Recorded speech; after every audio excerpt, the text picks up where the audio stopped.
Benedikt Rúnar Guðmundsson. Benni, góðu sigur á Snæfelli í kvöld, en leikurinn byrjaði nú hreint ekki glæsilega. Þetta var bara glatað hérna, mér var bara fyrir hálfleikur ömurlegur okkar hálfu og ég var svona vonað myndum ekki fallið þá greifi að koma með eitthvað öðruvísi hugafar af því að liðið sem var að spila við var ekki búið að vinna neitt leik en sem betur fyrir náðum við að rífa okkur í gangi í hálfleik því að þetta var ekki fallegt en lengi vel. Þetta var eiginlega þannig, menn voru hendandi bolta bara upp í rjáur út allt og feilsendingar og þetta var eiginlega alveg ótrúlegt. Akkurat, þetta voru bara haugur að töpuðum boltum, menn voru bara vanstiltir og þetta bara leit ekki vel út. Þó, maður kannski hljómar hrókafullt að vera svona fúll 5 stigum yfir í hálfleik en þetta snerist ekkert tölunar og töflun, þetta snerist bara hvernig við vorum að spila helvitsleikin og það var bara ekki nógu gott. Hálfleiksræðan hún hefur virkað því að þeir má segja kláruðu leikinn svona þegar liða og tók á þriðja hluta. Já, seinni hálfleik var náttúrulega allt annað. Við kannski hrukkum ekkert í gang alveg bara á fyrstu sekúndu seinni hálfleiks en menn voru alltaf að spila með öðru hugafæri og það bara það sem maður vill sjá og svo koma bara úrslitin í ljós þegar menn leggja allt í sölurnar en seinni hálfleikun allavega að gefa manni betra bragð í munnin að fara inn í úrslitakeppnina.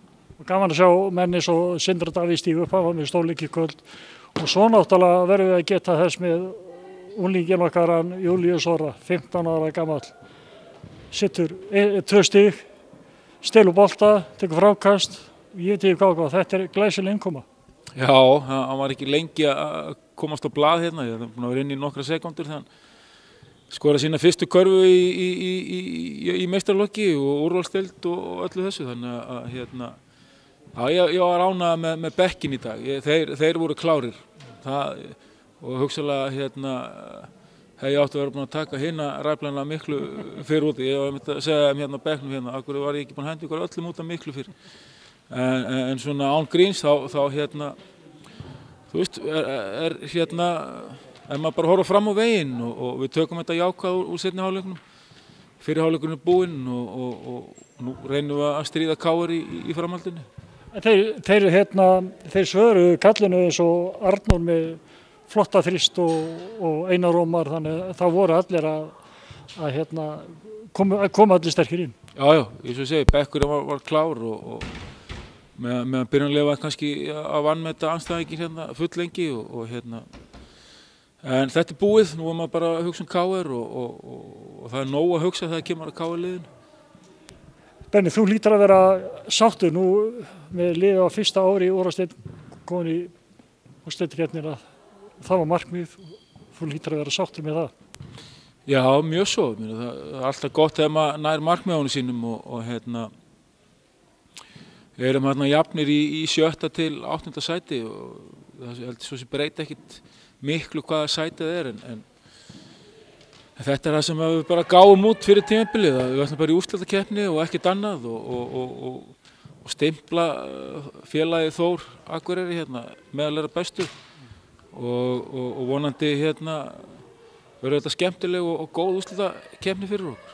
Það voru margir sem voru að vonast til að síðast umferðin myndi nú spilast þannig að við fengjum bara Tindastól því að það hefði verið alvöru rimmur, miklu fleira fólk sem myndi mæta þá líki svona í fyrstu umferð.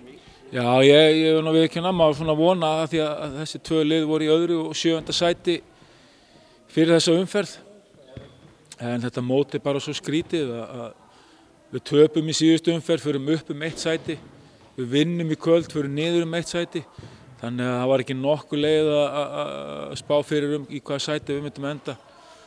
En eins og ég segir,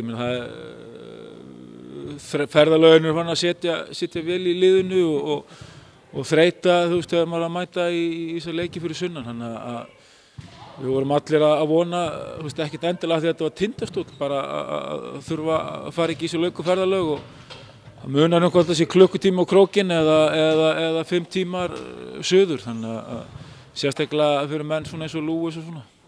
Þeir eru farnir að rata suður. Já, þau getur keyrt þessa leið blindandi. Það er allavega KR-ingar, Íslands og bikarmeistarar, þannig að þetta verður eitthvað. Já, ég meina þessi leikir Þeir bustu okkur í KR-heimili, við unnum á örugglega hérna fyrir norðan. Ég vil ekki að segja að þeir verður eitthvað jafnari þessi leiki núna í framhaldinu. En þú bjartsýnn? Alltaf. Ég hef bara óbilandi trú á mínu liði og á góðum degi getum við unnið öll þessi lið og höfum sýnt það. En á slæmum degi líka getum við verið það lélegir að við eigum ekki séns í leikina. Þannig að við þurfum að verja heimavöllinn.